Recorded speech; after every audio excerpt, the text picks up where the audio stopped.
wada obedimbo so mene da to so duna me mo ha mo akwa ba beda se de adru so no Adom TV Premtobre Kasee nsam de ato yembo ase aboabo no ene Ghana ha bebia ni nyina de ewo mu bi na kai se brepem no ye de obi man so nsem beba ye de sanso na ye de Premtobre agwekansi beba na nsam abete no so kashe bi ni se akwada ye won finhia enwoche ye beto odwa se mrantie bi osusu se wo yesa kawafo bi kwakire no ewa wutu senya East Bensi ni won finfi mantembo no sabrede wanya ni tiri edidim sanso ana mampanya be de ache ya wo ye Franketu ni ma MPP amanyoko enso kasa se nkwada se se o mapa ho ntoma se wo no a na wo ye Ghana card ama na beboa ama aban no be sigina ye bi afa nkwada dodo e wo ho a ayemremre na National Service Secretariat nso wo mo de nsem atudwa en wo kire se wo mo a ehye wase wo nwumeku ahodo mo no ena ebosumi mienu ntem ye san ne ma ba ko mienu bi a wo mo enti no ena mo akatua akamu ase bi mu didi ahodo anya wo mo de ampo ena nam wo ka ho bi ena wo mo hye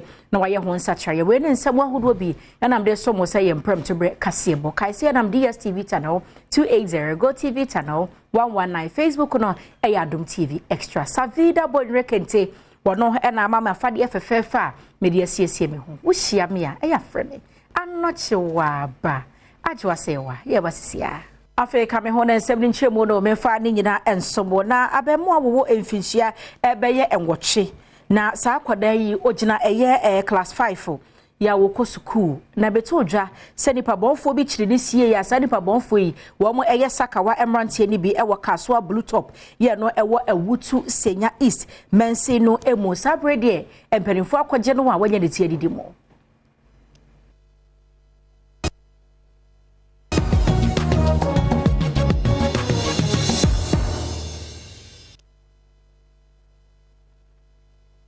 enura anopa beremu honomu ana saa asemi esie ewo bra na akoda wanya mfie wotwe wonam kwan so eco school ewo Great Promise School Complex amanebo no echiremu se saa mamu ya wo susu se wonom eyesaka wafoi wonom edi akoda na chia na bra oduru enkwanta eto mu ekoni school mu honomu no ana wonom ekoto share no so ede handkerchief echekire na no ena dan bia wo si a wonwiye no wokoto no etumu amanebo no kosoa echiremu se owura bia no wode na nantwie akọ die etese akoda no etiantemu ewo wura ebem bebie dan a wosi a wonwi a wokoto no tum no ebo ofre mema bi se wonom emeboa no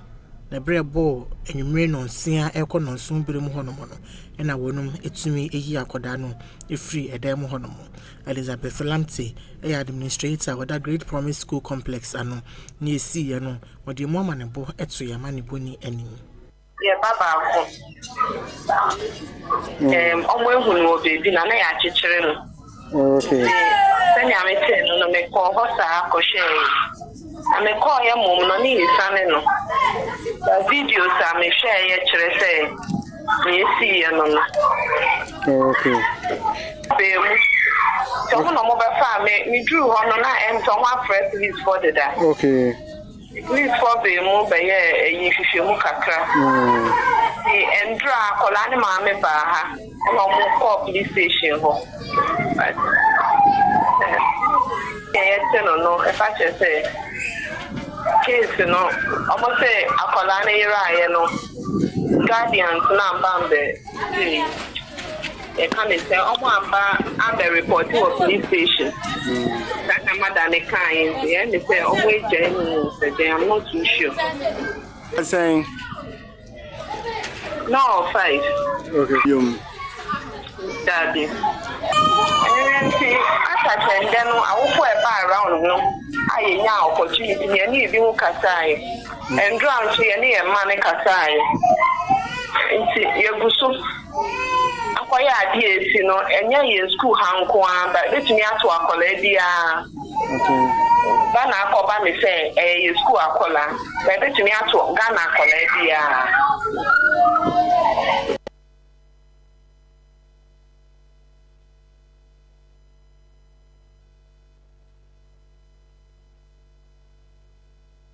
Yefri Sarah Hosem ni mne yonkonsem foforo emu a o my Ghana o mampanyina be de atwe ya ono kwaya Franketu di MMPP amanyoko no eye Dr. Alhaji Mahmoud Baumia ene Kasee no mapo dwumade ho entoma we Ghana Card at Birth Initiative na dwumade na se no ana mampanyina be de chieche se sad ginesie wo mo asie se obatan wo ne ba no ma hwe na Ghana Card wo mo aye bia ma no ebebo ama aban yi si gina ye afa nkwada dodo ye wo mayi mu a ayemre enti ebebo apa nti obi ansom sebe ya akwowo ne epese ebusa onsem bi de yama wo a obeye ama opepepe. Integration of the databases of the Ghana Health Service, the NIA, the Births and Deaths Registry, is ensuring that every child born in Ghana is immediately provided with a unique identity, linking them to their mother's identity and securing their place within our national identity system. This monumental integration effort is not just about issuing a Ghana card number.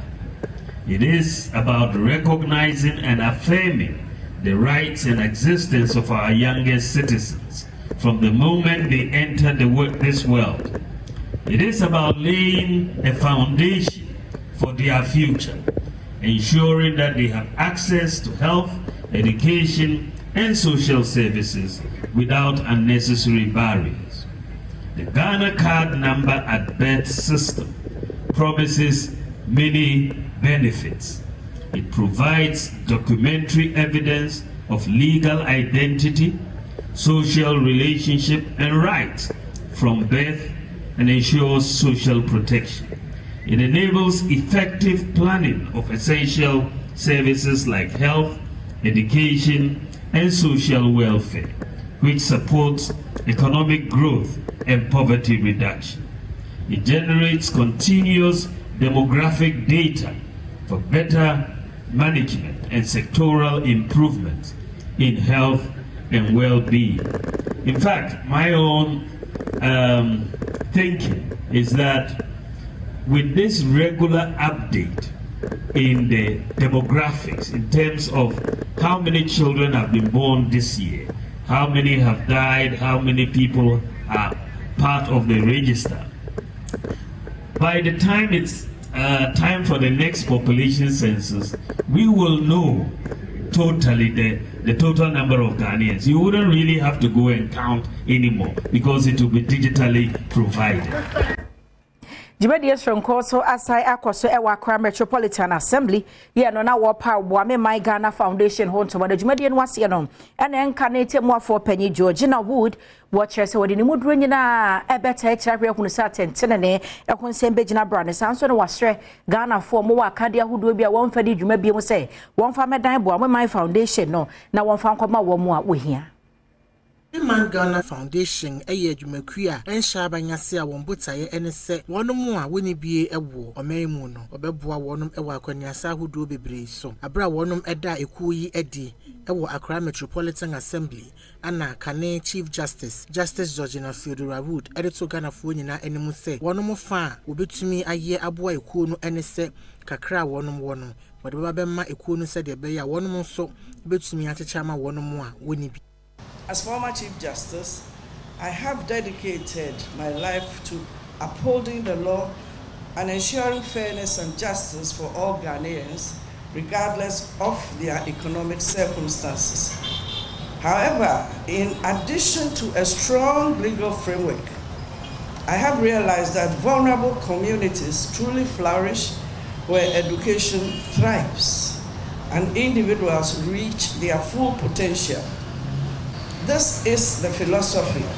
that inspires the Boami Ghana Foundation, a vision for greater opportunity for all,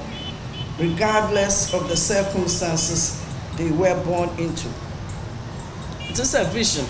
that I wholeheartedly embrace and support. Executive Secretary Boami Man Ghana Foundation ano Gilbert Abeku Agri Santana ashebo se Boami Man Ghana Foundation no abase Ghana ni bi owo bibi a ohia obetumi di ama Boami Man Ghana na yen so amanfo atworo mo hia de abeto yanim it we group society bia na mo ho akere mo na mo hia ne ma wokyerɛ brɛ a ɛnneɛma no a yɛagyegye wɔ nkurɔfoɔ no na yɛn nso yɛakɔ donate deɛ ama ɔm ɛnkyɛ biara yɛbɛnya redemption point anaasɛ collection point a amanfoɔ bɛtumi de nneɛma no akɔgu bi a filling station ne malls ne adeɛ aburokyerɛ wɔ hɔ saa na red cross foɔ agyegye nneɛma wobɛkɔ na box si hɔ ne atwerɛ ho red cross itu wɔ mpaboa na wo mpɛ a una wana hu sa box na de akwa akotu eti weekends ubonse na oma ba sisa na omo de come storage na oma sorte na oma park egu e no na omo de yes our donation eti we are inspired by said the International Red Cross Society for ejiji nema fi nkrofo na oma be donate ama Africa no ye gidi se ye so ye betumi aye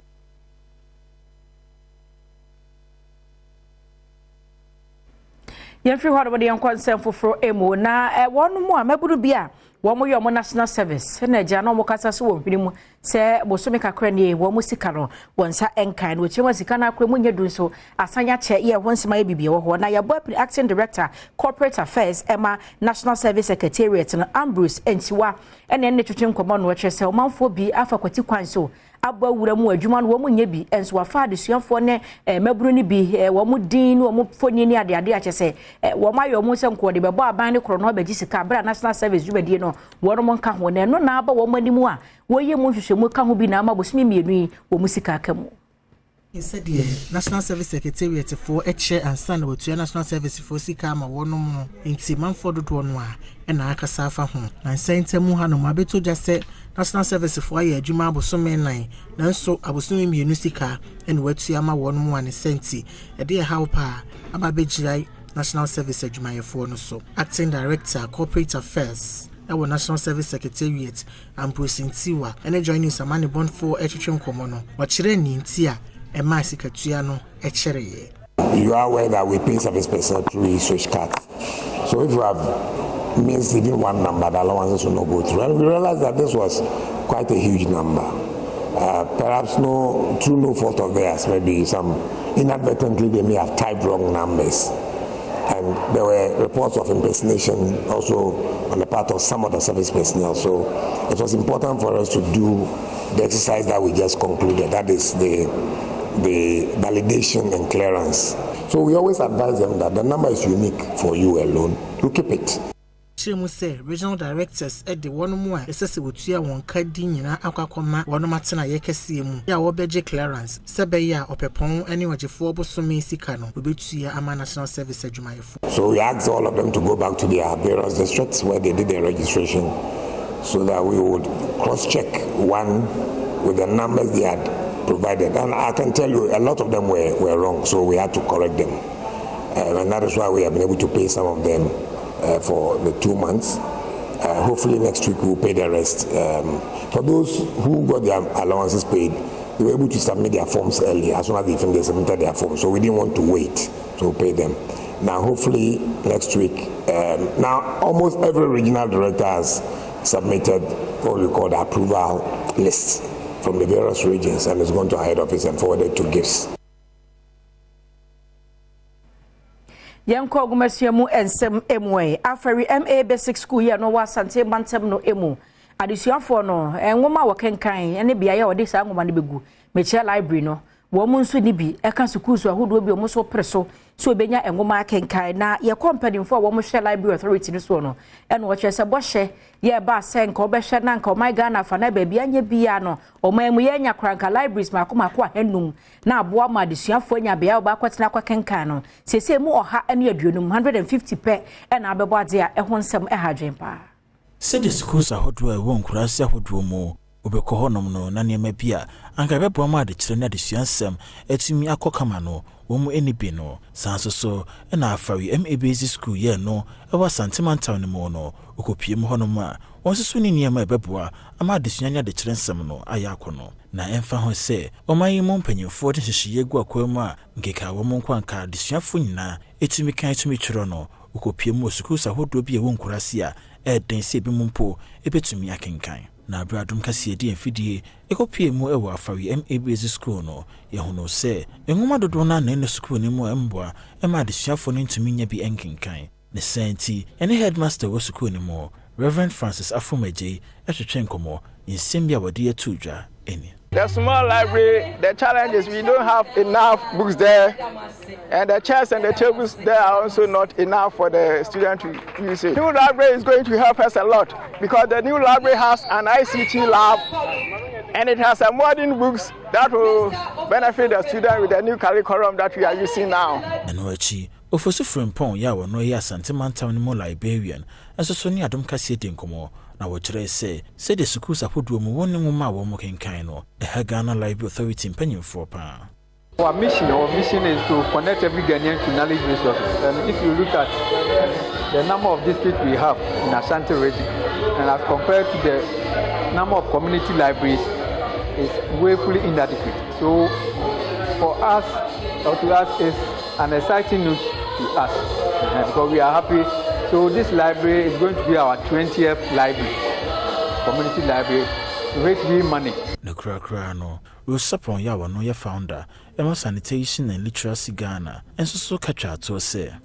In this library, we want to start training children in coding, computing.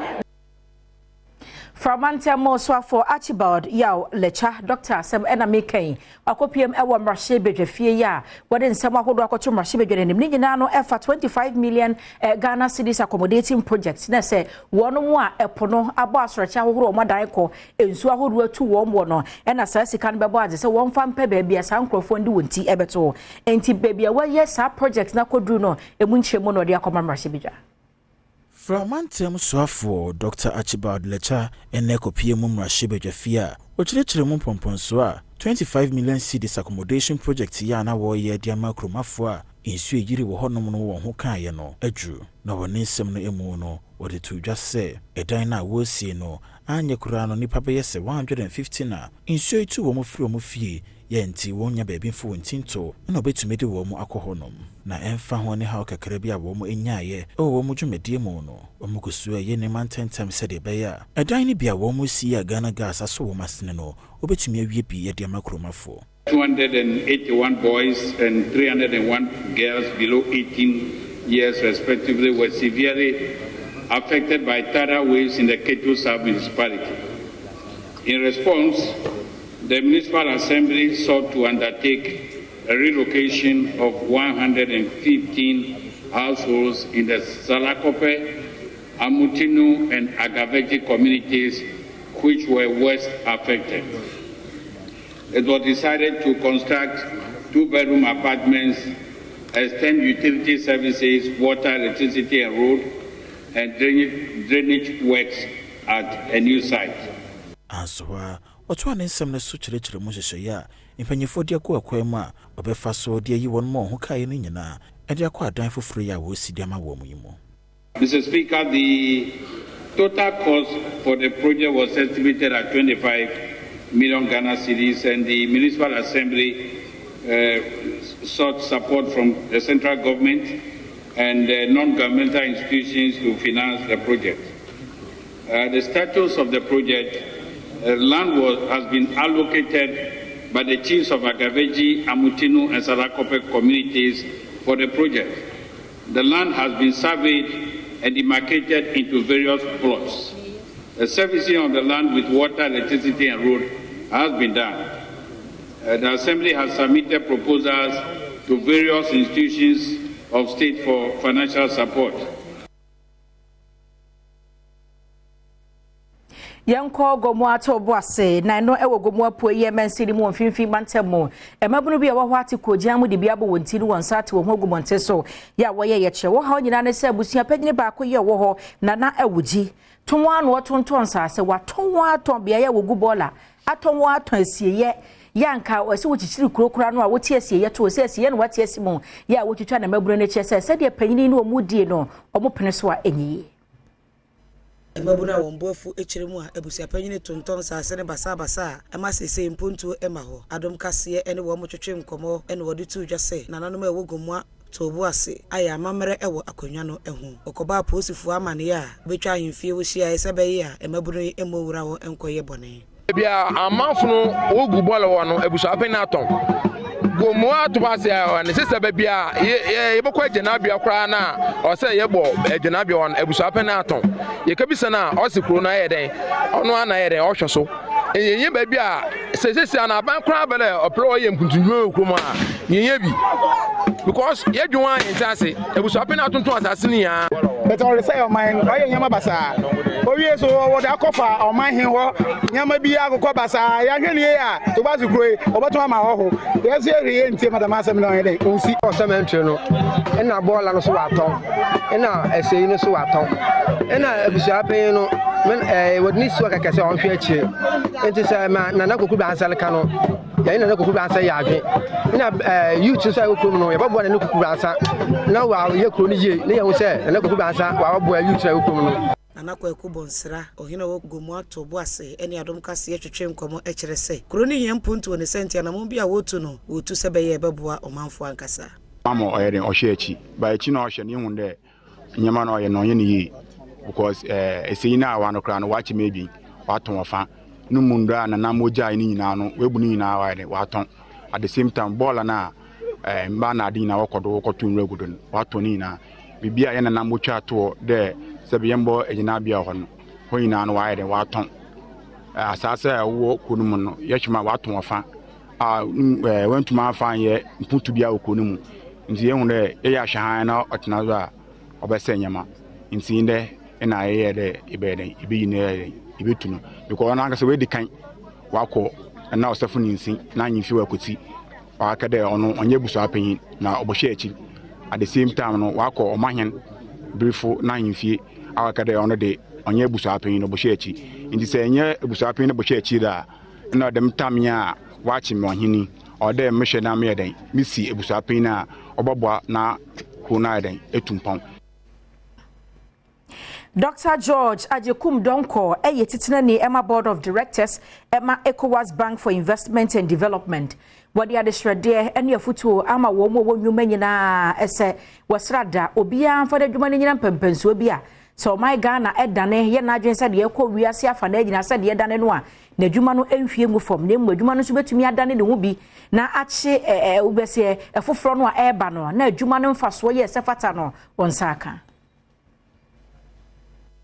Dr. George Ajekum Donko President ya wa Science Dream Tinani ya wada ECOWAS Bank for Investment and Development on Board of Directors and na bra woman keynote address ewo Future Ready Leadership Summit Noble Business International School ye won kran hanomono na wo mu se COVID-19 entokwa ekoso ewo Ukraine ene ne asisi ekoso wo Gaza na aka bomu ane senti ede sikasemu ahokyere ne nsunsuan so oboni bebre ababejai edwade bebre so kasa yemu ene wasi sudua se ehu behia se edwadifuo nyina ebepe akwan ahodo ebefa so aye wonu madwuma se de ebeya obeboaboa wo hu asie na se koba se ahokyere bi sa ba emfa nsunsuan so obone emejai wonu mudwa wodie so ne kasa yemu no wadi atuja se ehu behia se dwadifuo nyina ade wo hu ebehye environmental social governance mu esan se adwumadie no ewa akwan bebre a efaso eboa enyumakuo ahodo NIBS African Doctoral Institution a wonom emma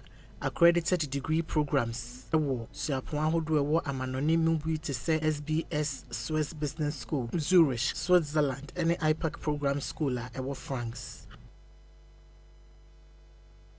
Enti adwumayefo wonom afutu a wonsaka enono yegyina sansem yiso na yento ade mratel ye ba de aka chie ne betwa so enko bebia anachwa ba mesan emo akwa ba afi yenko Ghana Statistical Service womo ensem emo enchekwa no womo ene Royal Embassy of Denmark and afi Denmark Statistics womo edwonsa ebesenti asiapamase nenu na Deputy Government Statistician Faustina Frempong wochirem se hu behia pa se ye ho nsaba hodo data no se fa edwumaku ahodo aban mu de asoya hodo ni nyina no obetumi akeka ni nyina bo mu de agu ba biye ne se koba se wo hwehwa a wamre. Ghana Statistical Service, Royal Embassy of Denmark, and a Denmark Statistics. At the one Saka Cotintimenti Asiapamase, Nimpre Nusua, one Strategic Sector Corporation Statistics, Jumedi, Assessor, my Ganamo, na Baba Bois, ama data, Wajiji, my Ganamono, a Hunun Sakraye, Nam Primprin said the Yasin in Adi and Nesifer Kono, and unwet me Ayepe. Na bra Deputy Government Statistician Faustina Premtobre Kasee wo dwumadi no wase no wo kire mu se asoya hodo wo man Ghana mu departments and agencies ahodo enyine ba bedi dwuma abom na omo data wo mojeje wo man mu no wo maka abom baako ya edin a wode yato so no National Statistics System na eba ne sana data wo jeje wo man mu nyina no ebe baako aso bi pe bibi e de afirimu a ne nsa betumi aka ne ntem. Yes, as them marker, almost use administrative data. Young Ghana, you use traditional sources more, the censuses, the surveys, and other things. The who say data now to say baby econo data not only the censuses ne surveys non administrative data so ewo. Into they say Ghana you be or what any other MDAs no or modade juma be to say prison ebianko for call yes and you mufi on omo dwuma onyo mo say bianka we data nke be hisa ba ya cho mo ye nyo ma ye nkita ho mo say senyanko for be mu onya ko ba no di mfia he not be say wa ba benda and omada eni nya bo me hu enema e man ko for tumi ye de eko afiase. So we are come together as a national statistical system. That is the entire country. The inconform generated data no. By any da omano. Enwechi Denmark for Abraham senior woman Ghana emo Tom Noren. And so Sonia Adom Kasee de nkomo no wachere say phase 1 dwumadi omo hyehyɛ so no nani agye ho pan yi nti saa so ene wogidie say phase 2 yin so ebekɔ kama. Beyond the success of phase 1, I truly look forward to this phase 2 of the collaboration. I'm particularly intrigued to follow the advancements on the green transition driven by advancements on the collection and use of administrative data, for example, on households and industries' water consumption. Or the address no Adom Church. Prince so was see the woman taste wo mo hwe e kwan be fa so aboye nuane e ho ban. Prince say no man for ka church na ye ma so mu na mu ni nkomo. NHA Gumu say University of Ghana Edin Hwehwemu bi aba beto dwa say omanfo a womokoto aduane enipa be 800 eche say nuane ya womokoto yi ebi wo ho enam no womo de paracetamol enegu enam hu se ne enam no ebe emre ebi wo susu ansu a womo ede no adokno nsuo no pipe bi a apai entihwe se dokno akoto e wi a wasanje ehun tishi no aka ho na omanfo eku an omuku omanfo ema yi a womo timi nchen eye ma womo enu anuane oto anuane wai nto aduane wo Malam Junction aduane ben na oton bread and salad enti kwan ben so na mo be fa so a anuane a ye di ye to montin so yi ehun ebeti obi wo ho like bread and salad say me ton me kwaji obi bread na me ton ti me na me de ni sika command obi wa na ni sika ni sua nti bia nsa bind to me bwan man kakra ka ho betumi astand ni sika no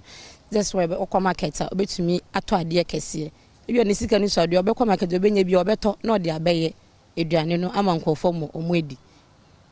nti aban na nso wase a wontimi nya ne kakra de osika beso kakra na wo mu ana expand aban ne mai na manfo ye mu metu ebian aban mbae ni sika nde ebeso no kwa market a onya ne saa nti kakra na obenya no ese onya ne kesese na ebeya ebeso obi bia so mu hia aban mo okay ma me nko agye a agye a oso to eduane we mpacho meton eduane wo koku memre Benz Gate eduane ben na oton mpacho meton beans na emu aboboto joint enti kwan ben so ne fa so a enuane no food safety mo ba hwama aye edwuma ya beto nyama papa de aye eduane no na obia endi obi mo come market because of omuhu nyama cheap ones no omumpede no boyeden cheap ones na apro ase no e no omu pese omuto no omumbenua no omfa magi white ni gum na manfo ndi so ye ton eduane na omuti ni boyeden no because ye to nyama quality ye nkoto quantity ye beto quality inti quality ni ubeto quality na wa hu se quality ni boyeden na utia omube complain say ene aduane ni boyeden so okode oba akosisa nyama na apro no watia ma omu bebre no ene omu pe so we ahade aduane ne yefo wo de waduane no ni boyeden inti sometimes uhu ni sa sometimes usu ko market na wo say ebia wa wo de na eye papa no omunto omupedefo obi beba se oto beans 3 cedis enemre yanti beans 3 cedis minti beans 3 cedis minti beans 5 cedis ese beans na mi to beans nigel a eyede na ngunu su mifa ewe mifa machine engo enfa adiamo amudi kan kumudodo no ye mutu mifa kanwe enia beans mimi sorry ahomachi mi workers ni sorry by 3:30 no mu di beans na esisu nti ebebo 7 no na beans na nkasa I relax mimi sorry 6 and 7 enfa beans e say do omu sorry we no ti say 6 no we no omu na di kan we eye eduane mimi mfa kan we enua beans ene na adetonfo ene wo mo ede yakọ school mensu na mede mate ewo trotro mu se trotro no eye ma mate na egisu se awe we prince owusu ase edu ne trotro mu nkomo ne yakofa ne yemfi hwadem na afa yenko atifi mantem no emo na pembura bangbani indifaso a wotoso enan ena wo Kasee wo de futu amantumurufo nyina so omkeka omhomom sanse praye wo ho wi ba ko a ena ebuo na akabomu a emu sempuntu beba mpotem hodo na se yeye da omontemu a ebe mo bi kura be suro so ba be bia djuma wo nti wo ma asomdue mra se be mpuntu esefata no wo mu nyina nsabeka Ura Bori and Sakarim and a Jina Bembura and Nemu adding some tudra ewo dwumade na se and Kasee mu and wadi tudra se ntumuru any gunja fono wanum entumi entina honomu enyi wani se nteme ho ase eni wonum ekrumu honomu esan se saa nteme ho ase na efri tetinyina no asai wonum ekru nu amampapemu aba nanso wonum asua nyama bebre efri mu ya ne senti eboa ama wonum atumi aka wo ho abomu abra wonum eye ntumurufo annual congress ni aitoso aduonum nan e wo lonto ye wo pandai mensini mu e na owura yi e de sansemi atudwa. However, we cannot deny the presence of conflicts that have marred our history.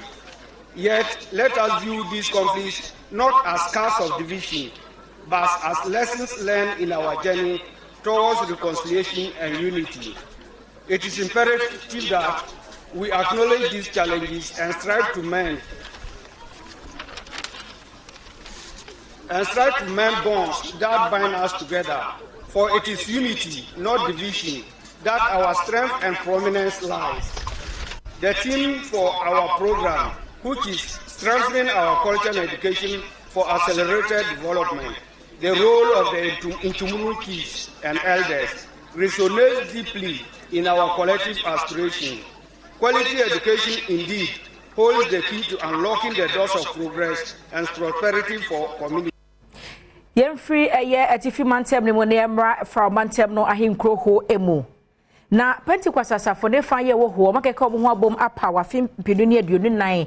mpotem ahonedie ho adwumadie na o se omo behwe aprapra di mpotem ahodo nyina ni sebe ya sade wo kasa wo nyamso mpafiri ho a ahonedie de wo ho no sa kasa no betumi aye ho.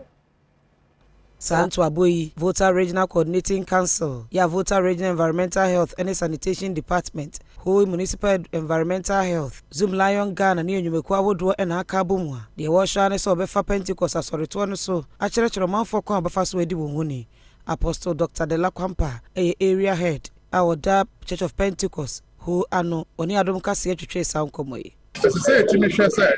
maybe I to from my Samano, the Mudaho. A boy, a comedy. Tiani, here and there. I share Niama, a bedding in a boy. Sanya, the tea, say, I'm a director of environmental health. Regional above water for about to say. And almost said to me, yes, we delineate your motive trainer. Next step, me bomb my pass.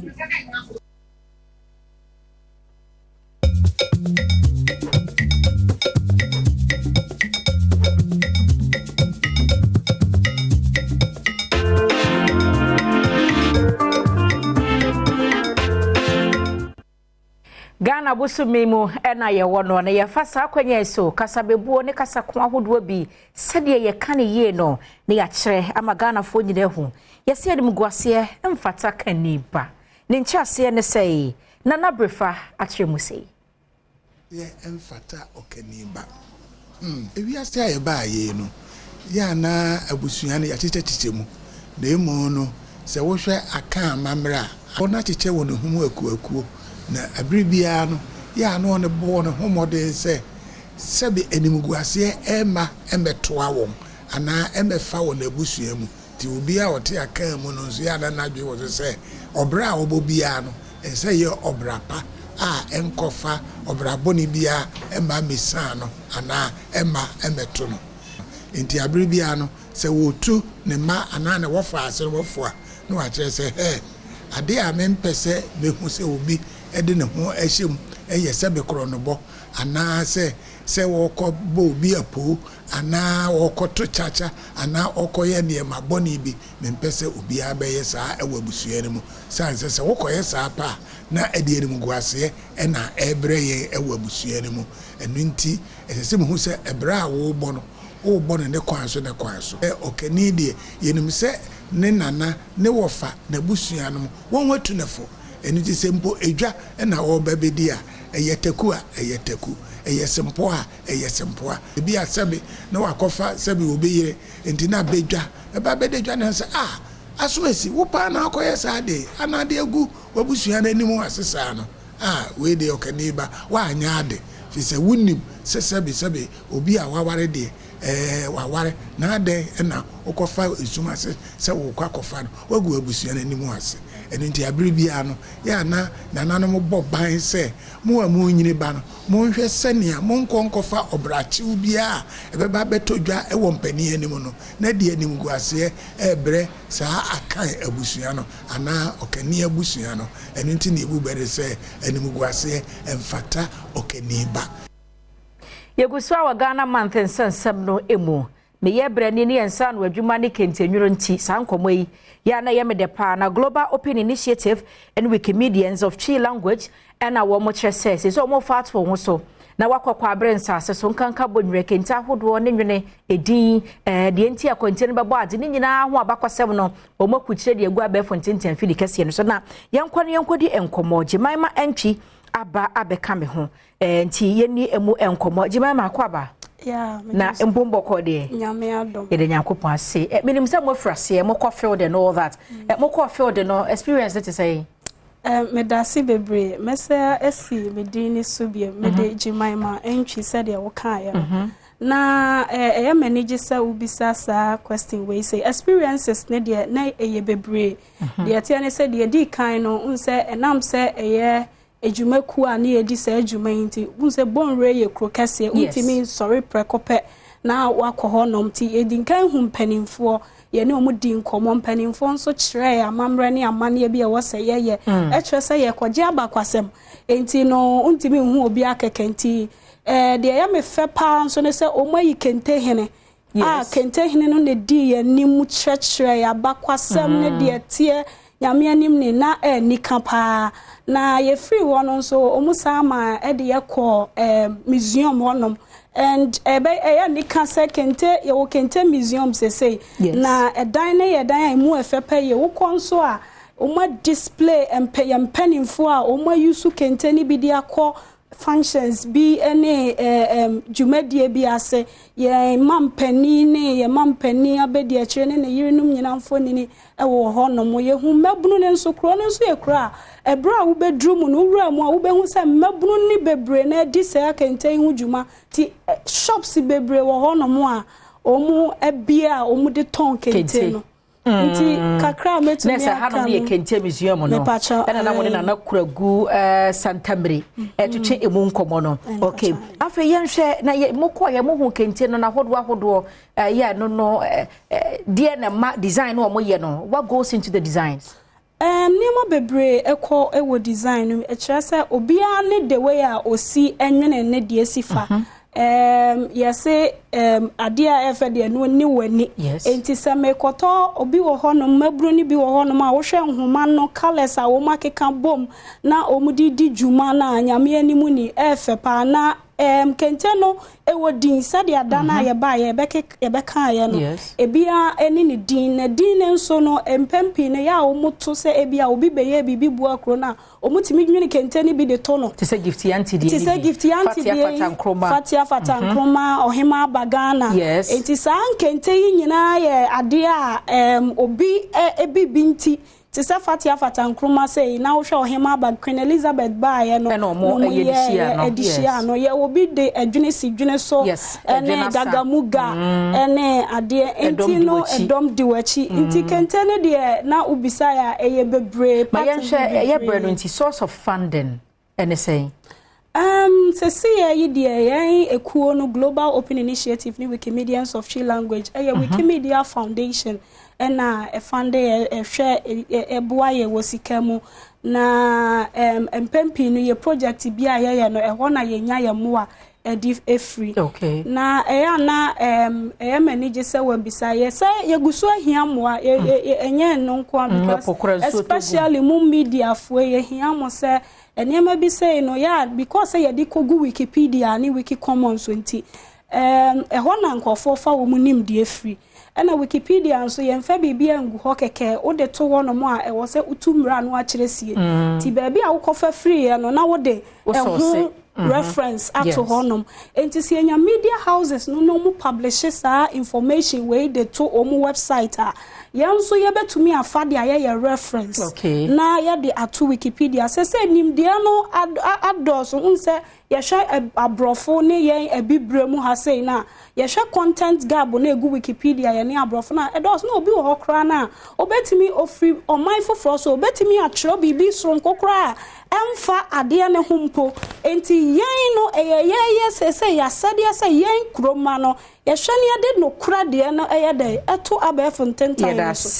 yeda se jiba ma ene afutu e bekoso ane ade akiri sansa yenso ehia ye bia so oba ho se ye nyina kente ye bi na ye frey abusia na se jiba ma entwi no kente ho nkomo ehwehwemu a wo waye no na yakona yagibie bebudu tot sa amane yenhwe mra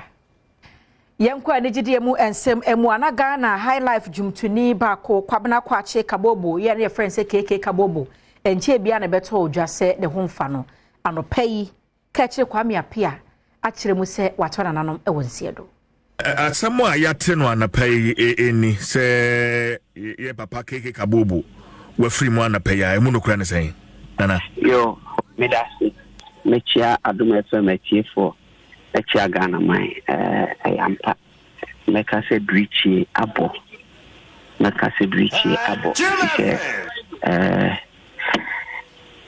yeni ano ya ntia sempa ye ahomakin na ebra na oyare a ye kosra ano no black Adom se ne ho eto no akata kama ma ye di no be fie nti no ense anopeya no na ese ahomakin ne ho sa adodo no nti no ebusuan ye so mo de no kɔ no we free mu nti no in fact the biaya me frena ma chia me bisa se de no tie nti anope no me frɛ ye no atmosphere no mani anye hu na me bisa en na kese ewade ato ne nsa frɛ no a efi ono ankasa ne ba ho busuan no ba ho kakra nti afei kra na me nso no me kɔ nti no sabi akwakoye Ghana niwa akwakoye Ghana dia no na yama Adom FM ni Ghana tiefo antia sabi na kwaye bibio ho nti no no kre yeni akeke kabobo nyati na mehu rade atonenza afre no waye na chese brichie ya abo o my Ghana ne adwumtufuo ku no emu nkyire mu ne akogye no Sarah hosam ne so ena mejina na Premtobre Kasee amede so medidi nyina esie na asem koma savida bodre kente se osiesie me ho na wonso a wo hwe bie wo hia me a eya frɛ me anoche wa ba ajwa se wa fire for fire etwa so memwa ha